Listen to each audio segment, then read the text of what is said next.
ఉమ్మడి విజయనగరం జిల్లాలో పుర రాజకీయం కొత్త రంగు పులుముకుంటోంది.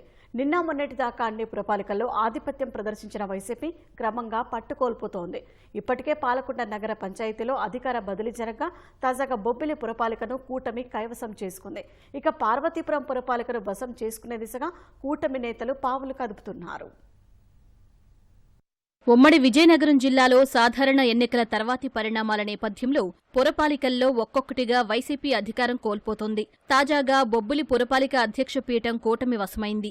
మొత్తం 31 మంది సభ్యుల్లో గత ఎన్నికల్లో 20 సీట్లు వైసీపీ, 10 స్థానాలు కూటమి పార్టీలు గెలిచాయి. వీరిలో 21వ వార్డు సభ్యుడు 2 ఏళ్ల క్రితమే రాజీనామా చేయగా కౌన్సిలర్ల సంఖ్య 30కి తగ్గింది. ఈ ఏడాది మార్చి 18 నాటికి పాలకవర్గానికి 4 ఏళ్ల పదవీకాలం పూర్తవగా చైర్మన్ వెంకట మురళీకృష్ణారావుపై 9 మంది వైసీపీ కౌన్సిలర్లు అసమ్మతి బావుటా ఎగరేశారు. వీరి మద్దతుతో కూటమి సభ్యుల బలం 20కి పెరిగింది. అవిశ్వాస తీర్మానం పెట్టడంతో మురళీకృష్ణారావు చైర్మన్ పదవి కోల్పోయారు. బొబ్బిలికి పట్టిన గ్రహణం వీడిందన్న కూటమి నేతలు ఇకపై పట్టణానికి మంచి రోజులు వస్తాయని విశ్వాసం వ్యక్తం చేశారు. ఒంటెద్దు పోకట్లకి కొంతమంది పోయి వాళ్ళ మాట కొట్టేసి బొబ్బిలి ప్రజలు బొబ్బిలి పట్టణం యొక్క శ్రేయస్సు కోరి అవిశ్వాసాన్ని ప్రతిపాదించడం జరిగింది తప్ప మరొకటి కాదని మీకు అందరికీ కూడా తెలియజేసుకుంటున్నాను. ఇది ఒక నూతన అధ్యాయం. తప్పకుండా ఈ ఎన్డీఏ కూటమి రానున్న రోజుల్లో బొబ్బిలి పట్టణాన్ని బొబ్బిలి ప్రజల్ని కంటకి రెప్పలా కాపాడుకుంటామని బొబ్బిలి ప్రజలకి హామీ ఇస్తున్నా. ఈ చైర్మన్ తాలూకా పరిస్థితి మారుతుందా? ఆయన పరిస్థితి మారకపోతే పెద్దలు చిన్నపిల్లల నాయకులైనా సరే సరైన నడవిక నడిచినట్టు చేస్తారని వేచి చూసి అలిచిపోయి గత్యంతరం లేనటువంటి పరిస్థితుల్లో ఎన్సీ మోషన్ మూవ్ చేశారన్న విషయం బొబ్బిలి ప్రజలందరికీ కూడా తెలుసు. ఆ కౌన్సిలర్స్ అందరికి కూడా తెలుగుదేశం పార్టీలోకి వచ్చి తెలుగుదేశం పార్టీకి మరింత బలోపేతం చేసి వాళ్ళు ఏదైతే పదవి ఉందో దానికి మరింత గౌరవం వచ్చినట్టు ప్రవర్తిస్తారని వాళ్ళందరికీ కూడా విజ్ఞప్తి చేస్తున్నాం. పార్వతీపురం మన్యం జిల్లా పాలకొండ నగర పంచాయతీ చైర్పర్సన్ ఎన్నికపై నెలకొన్న ఉత్కంఠకు ఇటీవలే తెరపడింది. 2వ వార్డు సభ్యురాలు ఆకుల మల్లీశ్వరి చైర్పర్సన్ గా ఏకగ్రీవంగా ఎన్నికయ్యారు.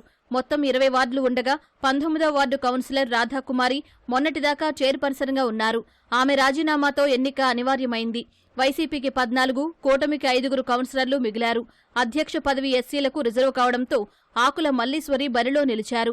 సాధారణ ఎన్నికల తర్వాత మల్లీశ్వరి టీడీపీలో చేరడంతో అధ్యక్ష ఎన్నికను తొలి 2 సార్లు వైసీపీ కౌన్సిలర్లు బహిష్కరించారు. మూడోసారి కోరం అవసరం లేదన్న ఎన్నికల సంఘం ఆదేశాలతో తర్వాత జరిగిన ఎన్నికలో మల్లీశ్వరి అధ్యక్షురాలిగా ఎన్నికయ్యారు. స్టేట్ లో చంద్రబాబు నాయుడు గారు ముఖ్యమంత్రిగా ఉన్నారు కాబట్టి ఇక్కడ కూటమి పాలన వస్తే పాలకొండ నియోజకవర్గంలో పాలకొండ మున్సిపాలిటీ ఎప్పటి నుంచో గత 5 సంవత్సరాలుగా ఇంచుమించు నిరాదరణకు గురయ్యింది. కొంచెం ఇబ్బందులు పడుతున్నాం. కాబట్టి ఇప్పుడైనా మున్సిపాలిటీని బాగు చేయాలనే ఉద్దేశంతో ప్రజల్లో కూడా మార్పు వచ్చింది. మనకి చైర్మన్ గా మల్లీశ్వర్ గారిని ఎన్నుకోవడం కూడా జరిగింది. ఇక మీదట చాలా చక్కగా చేస్తారు. ఆ తర్వాత కూడా ఖచ్చితంగా కూటమి ప్రభుత్వంలోనే కూటమి ఖాతాలోనే మున్సిపాలిటీ ఉంటుంది కాబట్టి ఈ 5 సంవత్సరాలు పాలకొండ మున్సిపాలిటీని అత్యద్భుతంగా డెవలప్ చేసి చూపిస్తామని మీ అందరూ కూడా మేము తెలియజేసుకుంటున్నాం. కేవలం వాళ్ళ అభివృద్ధిని అడ్డుకోవడం తప్పించి పాలకొండ మున్సిపాలిటీని అభివృద్ధి చేయాలనే లక్ష్యం గాని ధ్యేయం గాని ఈ వైసీపీ నాయకులకు లేదు. మరి మల్లీశ్వర్ గారు చైర్మన్ గా ఎన్నికయ్యారు. మరి పాలకొండ మున్సిపాలిటీని మరి ఈ రోజు అభివృద్ధి పదంలో మరి ముందుకు తీసుకువెళ్తామని సందర్భంగా తెలియజేస్తూ సెలవు తీసుకుంటున్నాను. మన్యం జిల్లా కేంద్రమైన పార్వతీపురం మున్సిపాలిటీ అధికార మార్పు దిశగా సాగుతోంది. ఇప్పటికే చైర్పర్సన్, వైస్ చైర్మన్ పై అవిశ్వాసం కోసం కూటమి నేతలు అధికారులకు నోటీసులు ఇచ్చారు. మొత్తం 31 వార్డులు ఉండగా 22 వైసీపీ, 5 టీడీపీ, 3 స్వతంత్రులు ఉన్నారు. సాధారణ ఎన్నికల తర్వాత 13 మంది వైసీపీ కౌన్సిలర్లు టీడీపీలో చేరారు.